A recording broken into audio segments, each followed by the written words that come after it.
Pour ceux qui ne me connaissent pas, je m'appelle Yaya Fallah, je suis un des cofondateurs de Seven. Seven qui est un cabinet de formation avec un ensemble de collaborateurs tous passionnés par l'univers de l'éducation, de la transmission de la connaissance, de l'apprentissage. Aujourd'hui, il me semble de mémoire que c'est notre 8 ou 9e webinar. On a commencé la série il y a un peu plus d'un an. On est ravis. Ça fonctionne plutôt bien. On a l'ensemble des participants qui nous envoient régulièrement à travers les réseaux toutes les idées de thèmes qu'on peut avoir. Et là, aujourd'hui, on est sur un thème qui me tient particulièrement à cœur en tant que dirigeant chez Seven, qui est le recrutement, le pénurie de talent qui est actuellement sur le marché, notamment sur les profils qualifiés. Et pour rien vous cacher, chez Seven, aujourd'hui, nous avons plus d'une dizaine de postes ouverts sur un ensemble de postes et de missions. Et effectivement, on a du mal à remplir tous les postes. On a des candidats intéressants à qui nous sommes en train de parler actuellement. On espère qu'avec certains, ça pourra aboutir.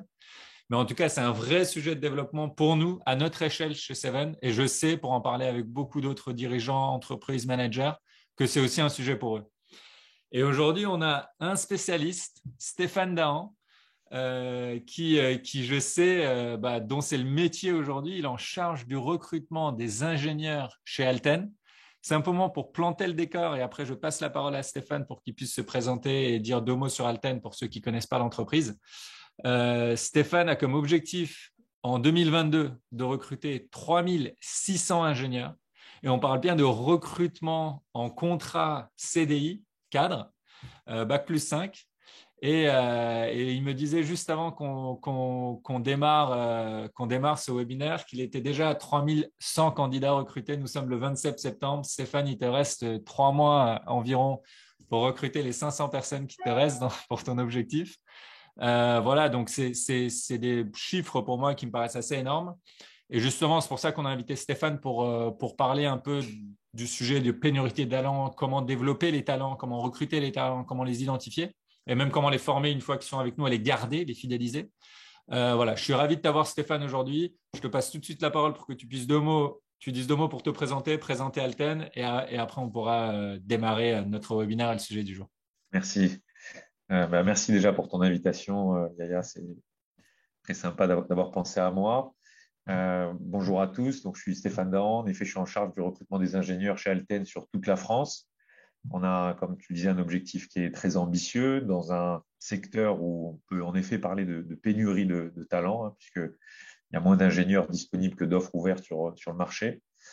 Pour ce faire, je gère à peu près 150 personnes dans l'équipe recrutement. Alten, c'est une société d'ingénierie qui est leader dans son métier, qui aujourd'hui approche les 50 000 collaborateurs dans 35 pays et qui intervient sur l'ensemble des secteurs d'activité de l'industrie, du tertiaire et des télécommunications.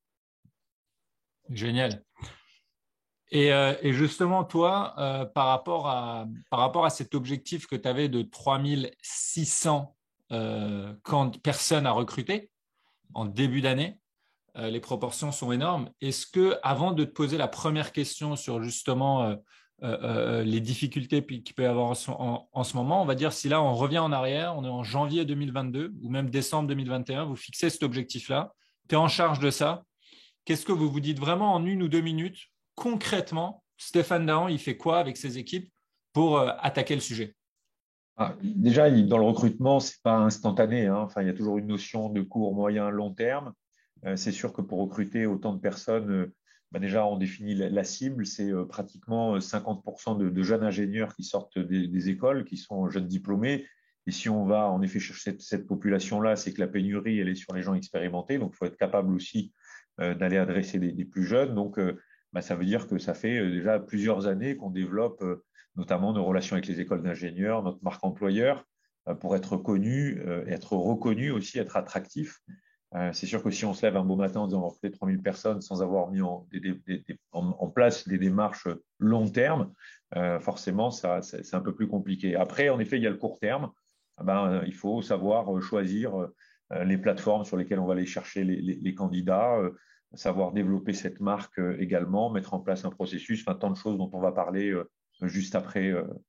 Donc, il ne faut pas négliger en effet le long terme, le moyen terme et le court terme pour pouvoir être efficace. De surcroît, quand on recrute des cadres, puisque tu disais, il me reste 500 personnes à recruter. Arrivé en octobre, avec 3 mois de préavis, je suis déjà en 2023. Donc forcément, ça s'anticipe. En janvier 2022, on avait déjà 600 collaborateurs qui avaient décidé de nous rejoindre sur l'année 2022. Donc, c'est une activité d'anticipation. C'est sûr que quand on est opérationnel, on veut quelqu'un tout de suite, maintenant, formé, prêt à démarrer. Quand on fait du recrutement, on a pour habitude de devoir anticiper ce qui va se passer et donc de trouver plusieurs scénarios possibles pour atteindre l'objectif. Ah, génial. Génial. Et du coup, concrètement, la première question, moi, j'ai envie de te poser, comment est-ce que tu t'y prends pour attirer justement les meilleurs candidats et Alors, entre l'identification, enfin même avant l'identification de ces candidats, peut-être la définition des besoins que vous avez chez Alten, parce que bon, on dit il faut recruter 3600 ingénieurs. J'imagine que les 3600 sont découpés en fonction des compétences, de leur background, de leurs études, de leur expérience. Donc exact. déjà, comment est-ce que vous identifiez peut-être ce besoin avec cette masse chez Alten? Et une fois que vous avez fait ça, comment identifier les meilleurs talents? Comment démarrer un échange avec eux, process de recrutement, jusqu'à les emmener à la signature? Exact. Donc, déjà, parce que bon, c'est vrai que si on parle de milliers de recrutements, on perd un peu la notion finalement du candidat. Et on va revenir peut-être plus au candidat plutôt qu'au volume, au processus, parce qu'en effet, l'objectif, c'est pas de recruter 3000 collaborateurs, c'est de recruter 3000 collaborateurs de qualité. Donc, il ne s'agit pas de faire du volume. Le volume, d'ailleurs, n'exclut pas la qualité des recrutements, et bien heureusement. Mais avant de démarrer, forcément, lorsqu'on veut recruter quelqu'un, je pense que l'objectif, c'est de savoir qui on a envie de recruter. Et ça, dans le job d'un recruteur, c'est toujours un exercice qui est compliqué, puisque lorsqu'on fait une prise de besoin, l'opérationnel, celui qui va en effet manager la ressource, lui-même a du mal à conceptualiser ce qu'il recherche. On parle de savoir, les études, l'expérience, le parcours, qu'est-ce qu'on a fait, qu'est-ce qu'on a appris, mais également de savoir-faire, ce qu'on appelle les hard skills, c'est ce que je dois connaître des outils, des processus, enfin, un environnement technique ou une spécialité quelle qu'elle soit. Et on parle également de valeurs, de qualité personnelle, d'investissement, de motivation. Ouais. Et vraiment, il faut bien cadrer ces 3 points. Pour te donner quelques exemples, lorsqu'on va chercher à recruter un profil qui est pénurique, et notamment sur l'expérience, le savoir, si je dois recruter un chargé de recrutement, pour donner un exemple qui parle à tout le monde, ben là aussi, il y a une pénurie de chargés de recrutement. Alors, on va découper finalement, c'est quoi un chargé de recrutement, c'est quoi les qualités nécessaires, c'est quoi les hard skills. En termes de hard skills, c'est pas très compliqué. Il faut connaître des job boards, il faut savoir utiliser des outils informatiques. Par contre, en termes de soft skills, bien, c'est des compétences qui sont plutôt proches de ceux d'un commercial finalement. Ouais. Bonne capacité d'écoute, pugnacité, bonne capacité d'organisation et de communication. Et donc, finalement, au lieu de chercher un chargé de recrutement sur le papier, quelqu'un qui a déjà l'expérience, on va aller chercher beaucoup plus large. Des personnes qui pourraient, au travers de leur expérience ou leur qualité personnelle, en effet, matcher avec ce job-là. Et à l'inverse, pour te donner un exemple qui m'est arrivé hier, j'avais un directeur technique qui est venu me voir en disant je cherche un chef de projet. Et là, je lui disais mais qu'est-ce qu'il doit savoir faire? Et il me disait on s'en fout, c'est pas grave du moment qu'il a des qualités personnelles, de management, etc.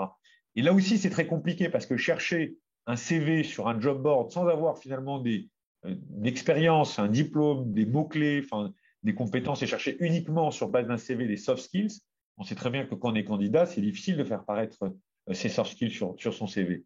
Donc, objectivement, il faut savoir vraiment bien expliquer quel est le profil, quelle est l'attente et ce qu'on va attendre de ce poste-là pour définir finalement le profil type, le personae finalement du candidat qu'on recherche ou des candidats potentiels qu'on recherche. Sans compter, pour terminer là-dessus, que souvent on veut le candidat qui sait déjà faire, qui a déjà fait, qui a déjà l'expérience. Force est de constater, si on prend pour une expérience technique, lorsqu'on cherche un développeur logiciel, on dit, moi, il me faut celui qui a 5 ans d'expérience en développement Java, parce que forcément, j'ai le souci de recruter quelqu'un qui est tout de suite opérationnel. Eh bien, lorsqu'on cherche quelqu'un qui a 5 ans d'expérience en Java, on se rend vite compte que finalement, il a déjà fait le job et il n'a plus envie de le faire.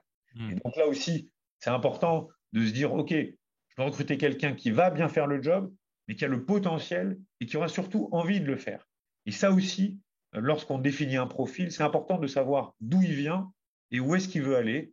Et donc, finalement, bien cadrer quelle est sa population, quelle est sa cible pour pouvoir trouver le bon candidat qui sera aussi intéressé par le job. Ça, justement, moi, j'en parlais avec d'autres pairs ces dernières semaines. Et tu viens exactement de mettre le doigt dessus. Je trouve ça très intéressant de se dire parfois sur pas mal de jobs au final, surtout quand on cherche quelqu'un d'expérimenté, on va peut-être pas viser quelqu'un qui a déjà fait le boulot, la mission qu'on veut lui donner, parce que s'il l'a déjà fait pendant un certain temps, ok, il a l'expérience, ok, il a tout, il a le savoir-faire, etc. Mais pour lui, ce qui l'intéresse à titre personnel, et on a parfois du mal à le projeter, c'est l'étape d'après. Pour Exact. nous, ça peut représenter un risque en tant qu'entreprise qui va recruter la personne, parce qu'on se dit, mais est-ce qu'il va être capable de le faire?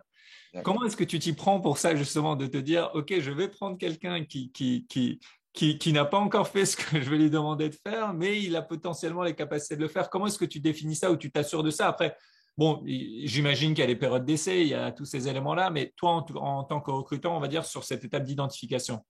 Ça m'intéresse même moi à titre personnel énormément.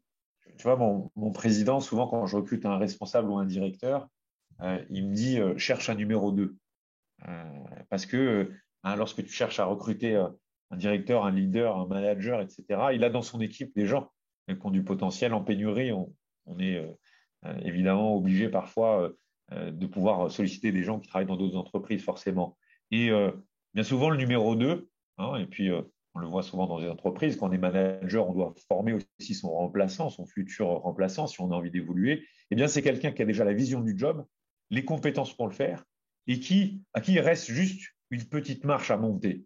En revanche, cette marche à monter, elle sera d'autant plus facile à monter si la personne est motivée.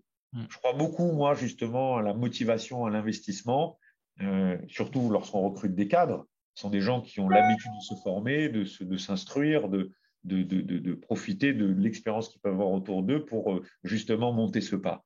Et puis, c'est aussi le rôle de l'entreprise et du manager d'accompagner à la prise de poste, que ce soit en interne d'ailleurs ou lorsqu'on fait un recrutement extérieur. Eh bien, je dirais que là, on va profiter du processus d'entretien aussi pour évaluer, mettre en situation et s'assurer que le candidat va pouvoir en effet évoluer sur ce poste-là. Mais c'est encore une fois beaucoup basé sur les qualités personnelles, la motivation, et ensuite, je dirais que l'expérience, ça s'acquiert, quoi qu'il arrive. OK. Avant de passer à la deuxième partie qui était plus sur aussi la formation et le développement des talents, j'ai envie de te demander par rapport à, tu l'as évoqué rapidement au début, mais par rapport à la marque employeur Alten. Comment est-ce que vous vous positionnez? Et tu parlais d'un travail qui se fait aussi sur le moyen long terme. Comment est-ce que, voilà, en quelques mots, vous avez développé ça, vous avez bossé ça? Voilà, tu parlais des partenariats avec les écoles d'ingé, par exemple, en ce qui te concerne en tout cas. Comment est-ce qu'en quelques mots, vous avez développé ça et quel type de hint ici tu peux nous donner sur le travail en tout cas que vous avez fourni? Alors, tu disais, moi, ça me fait plaisir de l'entendre, qu'Alten, c'est une belle marque et tant mieux. Mais en effet, il ne faut pas déjà confondre marque employeur et e-réputation. Donc la marque employeur, pour démarrer, c'est composante de plusieurs choses, parce que l'ADN de l'entreprise, qu'on dit, ce que disent les RH, la promesse employeur, et ce que disent aussi les salariés. Aujourd'hui, les salariés peuvent parler au travers d'un certain nombre de plateformes, etc. Donc déjà, il faut que cette promesse employeur, elle soit alignée avec ce qui se passe à l'intérieur, parce que si on dit on est les plus beaux, etc., mais nos salariés disent l'inverse, forcément, ça crée de la distorsion. Je dirais que c'est d'autant plus difficile dans une société comme Malten et peut-être même Seven, c'est que là aussi, la marque employeur, elle est parfois composée de la marque produit. Alors, quand il y a une marque produit, si je te dis Airbus, par exemple, forcément, on pense aux avions. Quand on est ingénieur, les avions, c'est sympa, donc ça donne envie. Si je te dis Euro Disney, c'est pareil, Euro Disney, c'est sympa, on y a tous été pour s'amuser. Mais est-ce que c'est bien de travailler chez Euro Disney? Ça, on ne le sait pas. Est-ce que Mickey, il est content finalement de son job? Et donc là aussi, la marque employeur, la marque produit, elle peut servir la marque employeur. J'aime bien l'exemple de est-ce que Mickey est content de son job? Je ne sais pas. Je ne saurais On pas. ne sait pas, il a l'air heureux parce qu'il a le sourire, mais enfin, celui qui est en dessous, le déguisement, on ne sait pas trop. Je ne sais pas s'il y a des gens de Disney là qui nous écoutent, mais en tout cas, voilà. Ils pourront nous rassurer que c'est sympa de travailler chez Disney aussi. Mais enfin, à l'inverse, si on prend, et de surcroît aujourd'hui, des sociétés comme Total, etc., le produit, il est peut-être pas très friendly, mais ça ne veut pas dire que c'est pas sympa de travailler chez Total. Donc, la marque produit, elle peut nous servir ou nous desservir dans la construction de cette marque employeur. Nous, on n'a pas de marque produit. Donc, et puis, on est une société qui faisons, comme Seven d'ailleurs, du B2B. On n'intéresse pas le grand public, on ne fait pas de pub à la télé, on ne fait pas de pub dans le métro, etc. Nos clients, c'est des industriels. Donc, on fait attention à ça. On cible on oriente notre marque employeur sur notre cible qui sont les ingénieurs. Et en effet, avant de la développer, on va d'abord s'intéresser, comme on a dit dans le premier point, à qu'est-ce qui intéresse les ingénieurs finalement, qu'est-ce qui les attire dans une entreprise. Et là, il ne faut pas mentir. On ne va pas inventer quelque chose qui les intéresse chez Alten, alors que ce n'est pas vrai, parce que de toute façon, ils y rentreront, ils sortiront aussi vite, et en plus, ils critiqueront. Et là, on va arriver ensuite à l'irréputation. Donc, on va évidemment, comme on le fait dans le marketing, mettre en avant les qualités, en tout cas les points intéressants qui vont les intéresser et communiquer dessus, faire parler nos Et c'est salariés. quoi aujourd'hui le top 3 des points que vous mettez en avant? En tout cas, les ingénieurs, ce qui les intéresse, c'est la multiplicité des projets, donc travailler sur plusieurs secteurs, le côté très pointu d'un point de vue technologie, la capacité à travailler en équipe, la mobilité nationale ou internationale, et l'évolution de carrière vers des métiers d'expertise ou de management de projet. Donc, c'est ce qu'on va mettre en avant, mais il ne suffit pas de le dire, il faut aussi le prouver. Et pour ça, on va faire parler des salariés qui font les jobs, parce que nous, les RH, on est plus crédibles maintenant dans ce qu'on raconte, parce que forcément, on raconte toujours de belles choses. Donc, on va faire parler les personnes qui ont le job. Pour autant, il faut ensuite mesurer cet impact. Et c'est là où on arrive à l'irréputation. L'irréputation, on ne la maîtrise pas, parfois on la subit. L'irréputation, c'est aller sur Google et taper le nom de son entreprise pour voir ce qu'il en ressort. Aujourd'hui, on connaît bien le sujet, notamment dans la restauration, dans l'hôtellerie, avec les TripAdvisor.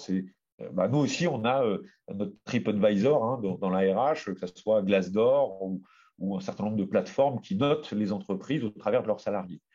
Donc là, il faut savoir se remettre en question, écouter ce que disent les gens et écouter aussi ce que disent les candidats, parce que le candidat peut avoir un avis. Moi, quand je vais dans des écoles d'ingénieurs, ça m'intéresse de savoir ce que pensent les ingénieurs sur Alten, avant même de pouvoir faire le parcours candidat où ils travaillaient.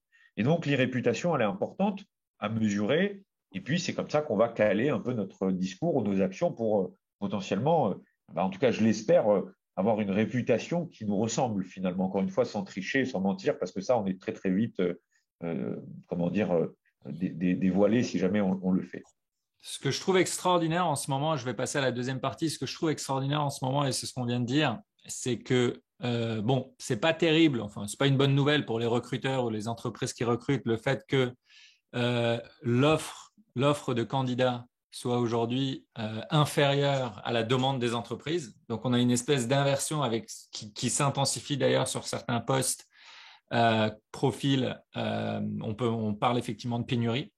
La bonne nouvelle que je trouve là-dedans, moi, c'est que si on devait en trouver au moins pardon, c'est que ça permet de se dire que quand les collaborateurs, quand des personnes rejoignent l'entreprise et quand ils restent, a priori, au moins, c'est pour les bonnes raisons. Parce que comme ils sont sollicités, ils sont chassés, on vient les chercher régulièrement, je me dis, bon, si au moins ils sont là, ils ne le font pas par obligation, ils ne le font, j'espère, pas par peur.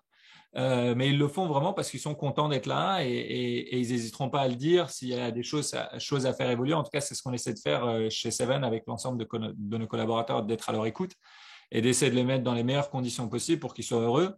Et parce que plus ils sont heureux, plus ils vont bien travailler aussi et vont s'épanouir et se développer. Par rapport à ça, justement, si on devait parler de développement de compétences des collaborateurs, parce que là, on parlait d'aller chercher les talents à l'extérieur, mais aussi des talents qui sont déjà là, des gens qui sont déjà là, et on peut développer leurs compétences pour leur permettre d'atteindre de nouveaux postes et de nouvelles responsabilités. Qu'est-ce que vous faites chez Alten? Comment vous vous positionnez par rapport à ça? Et c'est un sujet qui me tient particulièrement à Bien cœur, entendu. évidemment, en tant que cabinet de formation. Nous, ça nous intéresse énormément. De toute façon, c'est simple, lorsqu'on demande à un candidat quels sont ses critères de décision, et notamment un cadre, encore une fois, je parle des cadres parce que c'est ce que je recrute, il y a vraiment 90% des cas, le premier critère, c'est le job. ce qu'il va faire, l'objectif du job, là où il est situé, son manager, l'environnement dans lequel il va travailler, etc. Le deuxième point qui arrive souvent, c'est le développement personnel, l'évolution de carrière. Et le troisième, c'est le salaire. Je pense qu'on en parlera aussi tout à l'heure. Mais en tout cas, on voit bien que les cadres aujourd'hui, ils ont envie d'apprendre.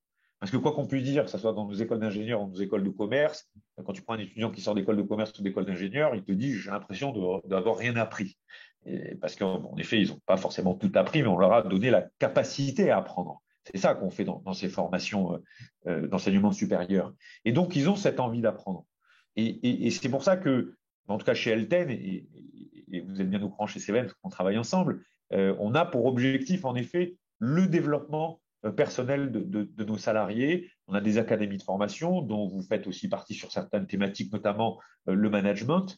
Et donc, l'intérêt, c'est le double effet qui se coule. C'est d'un côté, on forme parce qu'il y a un vrai besoin, un souhait de développement personnel. D'ailleurs, parenthèse ouverte, souvent, même en mobilité interne, avant de partir, les cadres nous disent j'ai envie de changer parce que j'apprends plus rien. Hein, donc là où finalement on a l'impression que c'est le salarié qui donne à son entreprise, dès qu'il apprend plus rien sur un job, dès qu'il est plus en stress, dès qu'il est dans sa zone de confort, il a envie de bouger pour aller apprendre des choses. Donc ça, c'est quand même un vrai besoin du salarié.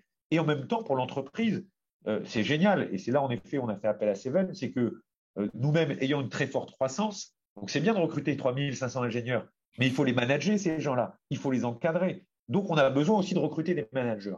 Deux solutions, évidemment, les recruter à l'extérieur, on est toujours en pénurie, mais aussi les former. Et c'est là où on a été en effet accompagné par Seven pour détecter en interne les collaborateurs qui déjà avaient envie de manager, hein, parce que là aussi, ce n'est pas une envie qui est partagée par tout le monde, et qui avaient le souhait de se former là-dessus. Et donc, on a travaillé avec Seven sur un développement de parcours de formation pour les managers. On a aussi formé en interne nos responsables de service à la formation de leurs managers. Et eh bien, pour le coup, c'est une vraie réussite. Moi, je suis formateur sur ce module-là et c'est vrai que grâce à vous, en tout cas, on apporte beaucoup d'outils. Parce qu'on a l'impression que le management, c'est facile, il suffit juste de gérer des gens. Non, c'est des outils, c'est des processus. C'est aussi se développer personnellement. Et donc, typiquement, voilà ce qu'on peut faire pour aussi garder les gens et en même temps répondre aux besoins de l'entreprise lorsqu'elle est en croissance ou en développement de compétences qu'elle souhaite acquérir. C'est vrai que ce produit dont tu parles, qui est le Train des Trainers, former des formateurs, c'est un des produits dont on est le plus fier parce que ça a permis à nombre d'entreprises, dont Alten, avec, sur toutes les personnes avec qui on a pu collaborer, de permettre à ces entités-là de gagner en autonomie, de leur transmettre déjà notre passion et notre savoir-faire pour que Ouais. derrière eux-mêmes, ils puissent décupler cet impact-là et aller former de plus en plus de gens en interne. Merci de Voilà. l'avoir En mentionné. plus, pour le coup, parce que je le pense et c'est pour ça que j'ai envie de le partager, je pense qu'il y a une vraie méthodologie Seven parce que moi-même, je suis formateur chez Alten depuis 15 ans et je forme surtout au développement des soft skills. Et lorsque ce programme est arrivé, bon, j'y suis allé à la formation Train de Trainers parce que c'était avec j'y aille, enfin, pour toute objectivité, un des membres de Seven m'a convaincu de venir. Et j'avoue que j'ai appris beaucoup de choses, alors que je suis formateur depuis longtemps, et que la méthode Seven en formation, elle est quand même assez exceptionnelle. Encore merci pour cet Parfait. apport-là. Ouais, c'est bon, on va fermer la parenthèse commerciale. C'est pas le but du webinaire, mais en tout cas, merci beaucoup. Tu as parlé rapidement de salaire aussi. Là, on a parlé de formation, de développer les compétences. J'avais deux questions, alors pas forcément dans l'ordre, mais pour rester sur les compétences, comment est-ce que vous détectez, tu as dit voilà, enfin détecter les gens que vous allez former, si on voulait être précis sur notamment les postes de manager. Tu as dit bon, déjà on va regarder qui a envie de le faire, est-ce que ça les intéresse.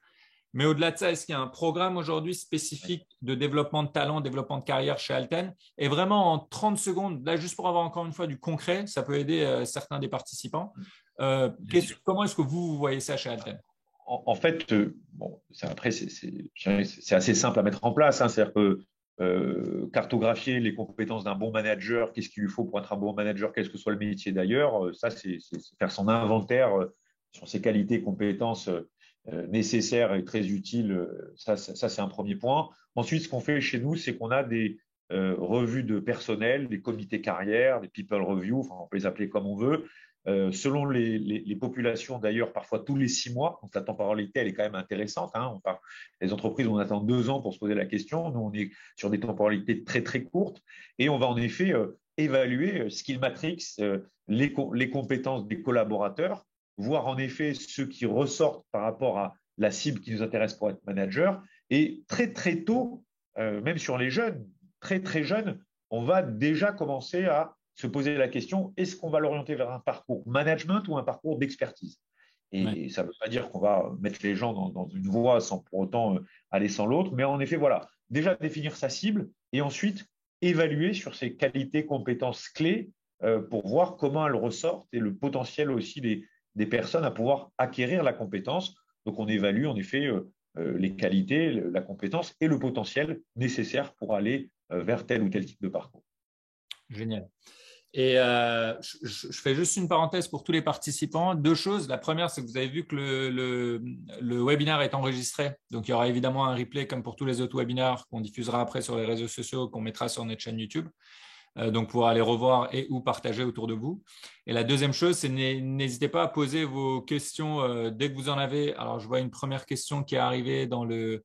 ouais, c'est pas une question, c'est plus un commentaire dans le Q&A. Vous pouvez même très simplement poser des questions dans le chat. Soit on y répondra, on les prendra au fur et à mesure, on y répondra, soit on les gardera pour la fin.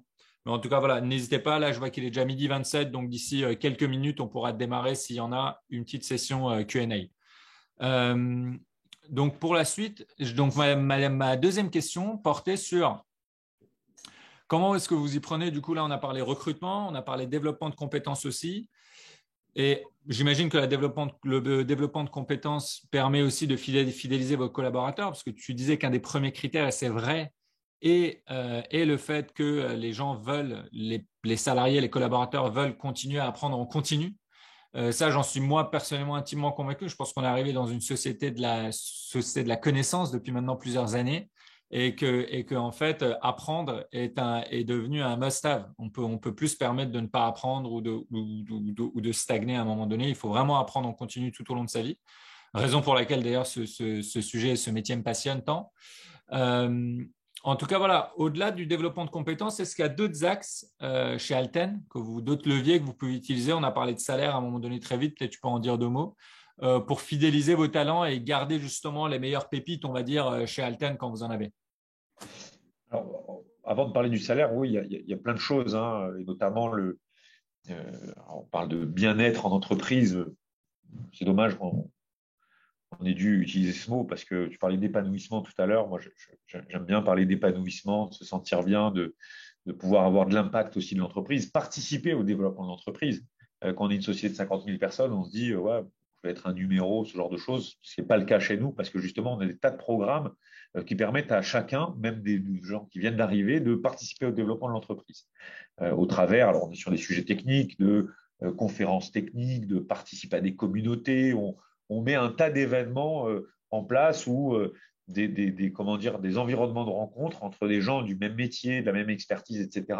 On va même jusqu'à mettre en place des programmes pour sponsoriser nos salariés sur des projets personnels qu'ils ont. Donc voilà, on s'intéresse vraiment à la vie des salariés, tant dans l'entreprise que dans ce qu'ils ont envie de nous partager. Parce qu'après, évidemment, il faut garder la frontière entre la vie personnelle et la vie professionnelle. Mais en effet, on met beaucoup d'intérêt à ce que les gens soient bien. Tu l'as dit tout à l'heure, ça paraît un peu, toujours quand on est en RH, un peu bisounours, mais oui, il faut que les gens soient bien. Si les gens sont bien, sont performants, moi je suis convaincu de ce point-là. Et d'ailleurs, avant de parler au salaire, je suis convaincu qu'on est bon dans un job si on aime son job, parce que c'est là où on va y mettre de l'investissement, de l'intérêt, etc. Voilà. Concernant le salaire, puisque évidemment c'est un point, chez Alten, on se pose régulièrement la question du marché. C'est-à-dire que on cherche pas à attirer par le salaire. C'est parfois malheureusement une mauvaise nouvelle.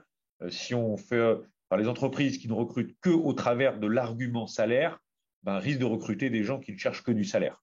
Et dans un marché pénurique, vous pouvez être sûr que les gens se font chasser. C'est toujours 5, 10, 15, 20% qu'on propose lorsqu'on chasse des gens. Et donc, quelqu'un qui est intéressé que par le salaire, il bougera sans arrêt parce qu'il aura toujours une meilleure offre. C'est la loi du marché lorsqu'en effet on est dans un marché pénurique.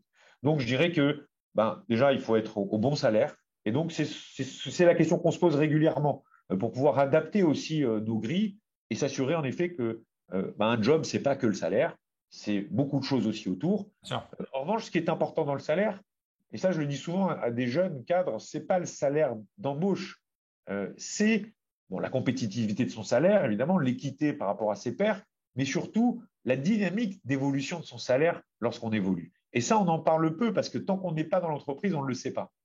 Typiquement, si je me fais chasser et je pars pour 5% du salaire, la question à se poser, c'est, voilà, on est en septembre, en janvier, si tout se passe bien, il y a les augmentations. Finalement, je vais être augmenté de combien? Si je suis augmenté de 5%, objectivement, ça ne va pas le coup de partir, changer d'entreprise, repartir sur une période d'essai, changer de manager, etc. Sauf si en effet, je ne suis pas bien dans mon job, sans quoi j'ai tout à fait intérêt à aller regarder ce qui se passe ailleurs. Je trouvais ça assez intéressant. Moi, je lisais récemment, on a pas mal parlé le bouquin du fondateur, le bouquin du fondateur de Netflix, Rules, No Rules, qui avait fait pas mal de bruit quand il est sorti et que je trouvais intéressant sur pas mal d'aspects. Ils mettent énormément en avant justement, enfin, Rules, No Rules, toute l'idée, c'est la liberté, le bien-être du collaborateur pour qu'il puisse être performant, pour attirer les meilleurs talents aussi. Et sur l'axe salaire, je trouvais ça pas mal, mais en même temps tricky. Lui, il disait voilà, qu'il se mettait, que chez Netflix, ils se mettent tout en haut de la fourchette, voire légèrement au-dessus pour s'assurer que les gens ne partent pas, en tout cas pas pour le salaire, et que s'ils partent, enfin, qu'il n'y ait pas vraiment de raison de partir, parce que s'ils sont bien et qu'ils sont bien payés, ils resteront. Ah, Mais en tout cas, que ça ne devienne pas un pain. Après, ouais. c'est vrai, on en avait parlé ensemble. Le risque de ça, c'est que du coup, à force de se mettre au-dessus, tu refais le marché et donc tu remoyennes les C'est sûr choses. Donc qu'il refait après, le il y a marché l'impression. et peut-être qu'il ne se pose pas la question, en effet, de qu'est-ce qui fait qu'on reste au-delà du salaire. C'est-à-dire que si je dis, bon, OK, moi, je vais payer tout le monde bien, comme ça, moi, je suis tranquille, forcément, je risque de baisser la garde sur les autres leviers de Oui, motivation bien sûr. qui, finalement, donnent à un salarié envie de rester. Donc, tout ça, je trouve que c'est un équilibre. Mais en effet, nous, on a beaucoup de compétiteurs qui sont des petites entreprises qui sont pas forcément qui proposent pas autant de possibilités d'évolution de carrière, de développement de mobilité, etc. Donc, qui sont forcément au-dessus en salaire. Quand on regarde, quand on fait l'analyse de ce qui se passe, ils gardent leurs salariés 2 ans, 3 ans, parce que finalement, le salaire, on va l'avoir aujourd'hui en pénurie. C'est pas le sujet. Mais ce qui est plus important, encore une fois, et j'insiste, parce que si on choisit un job au salaire, on risque de choisir un job qui nous plaît pas. S'il nous plaît pas, on ne sera pas performant, on ne restera pas. Donc, il faut trouver le bon équilibre. Par rapport à ça, justement, pourquoi est-ce qu'on rejoint une boîte? Pourquoi est-ce qu'on décide de vraiment mouiller la chemise pour une équipe, pour une entreprise? Par rapport à la vision, si on peut parler de vision à un moment donné, par exemple, nous, chez Seven, si je devais le redire, mais je le dis tous les jours, nous, c'est vraiment cette passion de l'éducation, de la transmission, de l'apprentissage, du fait que oui, on peut transformer la société à travers l'éducation et sur la manière dont on éduque les jeunes et les moins jeunes. Donc nous, c'est un peu notre façon d'apporter notre pierre à l'édifice et on recrute toutes les personnes qui sont passionnées par ce qu'ils font et qui partagent cette vision avec nous. Si Alten, il y avait des axes, une vision à partager, quelle est cette vision? Aujourd'hui, on parle par exemple d'une énorme sensibilité des jeunes diplômés, mais aussi, on a eu le cas d'ailleurs dans deux grandes écoles d'ingénieurs très reconnues où voilà, il y avait des jeunes diplômés ou en tout cas les étudiants qui avaient un peu challengé le modèle sur lequel était construite leur propre école et la vision que cette école-là donnée. Donc, évidemment, on parle ici d'environnement, de développement durable, de RSE, etc. Est-ce que Alten est positionné de façon claire aujourd'hui par rapport à ça? Voilà, vraiment, je te donne l'occasion pendant 1 minute de partager ça, parce que je sais que c'est vraiment un phénomène. Et comment est-ce que vous voyez ça pour ne serait-ce que de façon peut-être tactique attirer les gens, et si ce n'est de façon très sincère? Euh, ben, Là, clairement, on est quand même au cœur du sujet, hein, parce que euh, Alten, c'est 80% de nos salariés, ce sont des ingénieurs qui vont travailler sur des projets d'études et de conception de tout produit que tu peux imaginer, c'est-à-dire là où il y a des ingénieurs, on est présent. Pour faire allusion à ce que tu disais sur ces ingénieurs qui critiquaient leur propre école, je trouve ça vraiment dommage.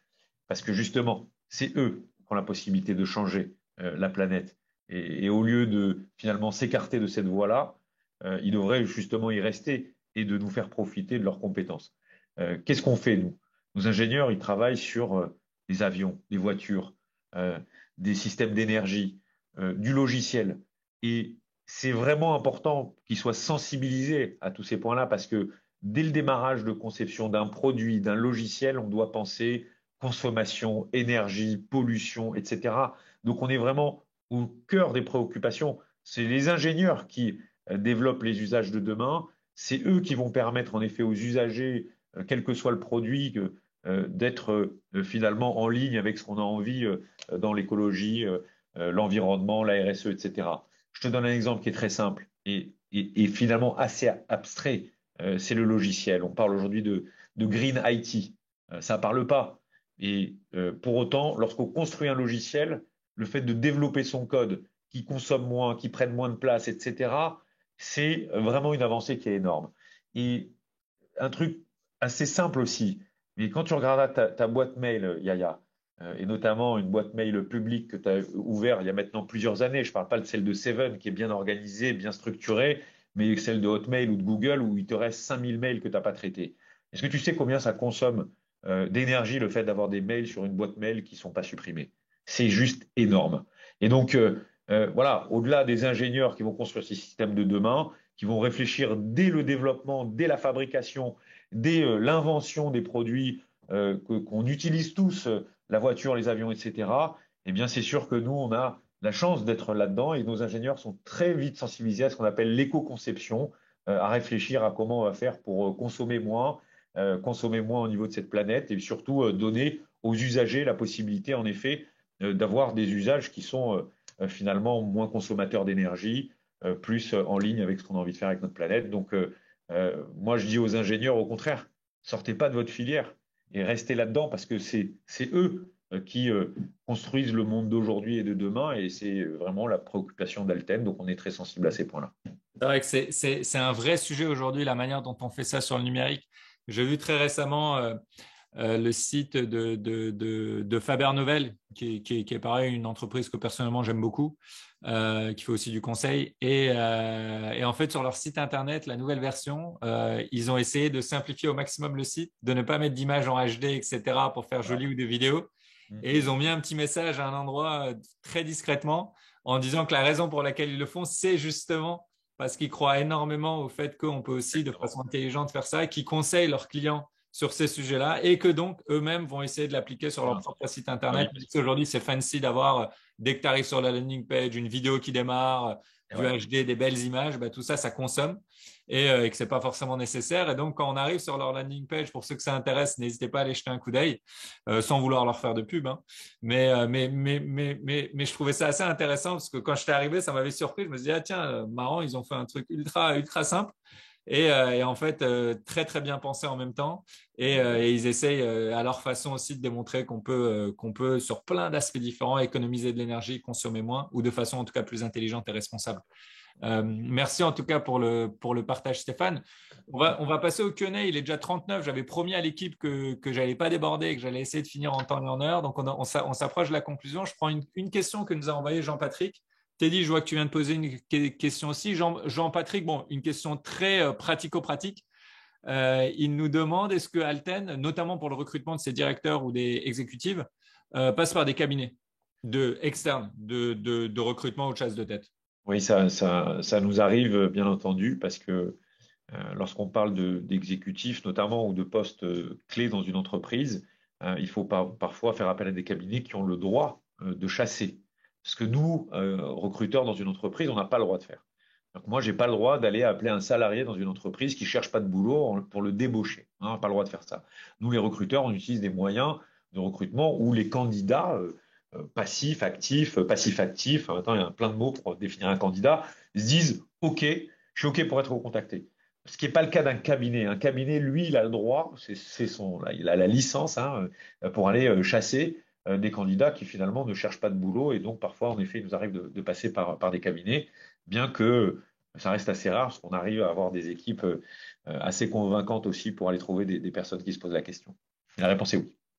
On a une autre question. Est-ce que de Teddy qui nous demande si est-ce qu'une des clés dans un processus de recrutement n'est pas l'équilibre entre séduction et challenge proposé aux candidats, Bah, surtout pour des ingénieurs qui ont envie d'apprendre? Et si on- oui, comment est-ce que vous vous y prenez? On n'a pas parlé de process, en effet, et c'est une très très bonne question parce que de manière générale, l'expérience candidat, lorsqu'on parle de candidat en pénurie, c'est un point important.